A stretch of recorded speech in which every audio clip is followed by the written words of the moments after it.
Hi guys, long as I had this turret apart to do the impact apple, I decided to take a look at something that's kind of been bothering me, and that is that these full metal turrets are very heavy, and they ride on two mating faces on that plastic ring.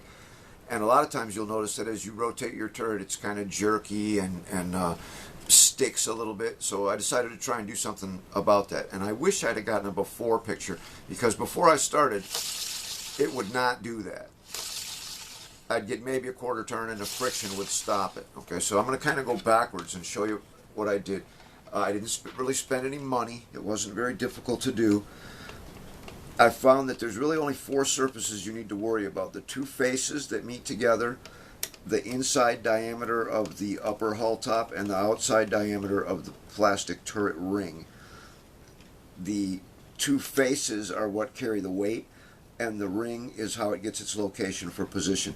Now Dan has got a very interesting mod that uses airsoft BBs as bearings or rollers, and I thought about that, but if I were to do that, it would I'd actually have to have the bottom of the turret riding on top of the BBs, and the BBs would be taking the weight.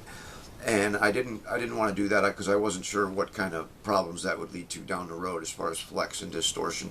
I'm going to keep the distribution of weight the same as it is stock. So the surfaces that I worked on, all I did was just removed all the paint and just polished the heck out of all this plastic so that it's smooth and slippery.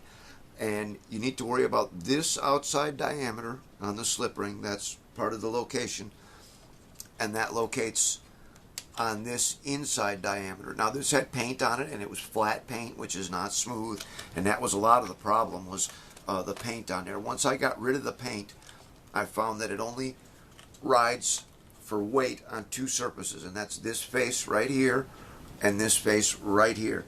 And you can see already where it's kind of darkened a little bit from the graphite powder that I put in there. And that's all I did, was just polish those faces to get them as smooth and shiny as possible. And the same thing with the inside diameter on the hull top and the outside diameter on the turret ring.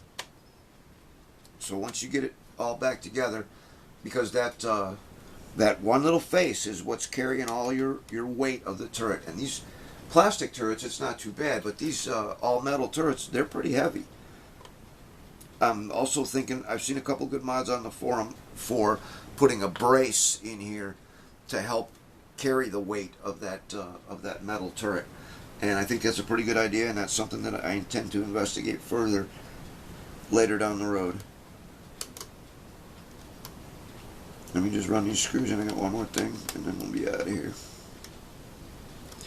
So now with everything, I know there's only two screws in there, but with everything in place and that graphite powder in there, this is all I'm using is graphite powder. You can get it any place where they got Boy Scout stuff, because they use this to lube the axles on those little Pinewood Derby cars. And then when you get it done, you should be able to do that. If you can do that, you're going to be pretty good to go, and your turret's going to turn nice and smooth. If you spin it like that and it only goes 1/8 of a turn and stops, or it sticks, then you need to do a little work in there to get your turret movement more smooth. So there you go, fellas. I hope that helps somebody. See you next time.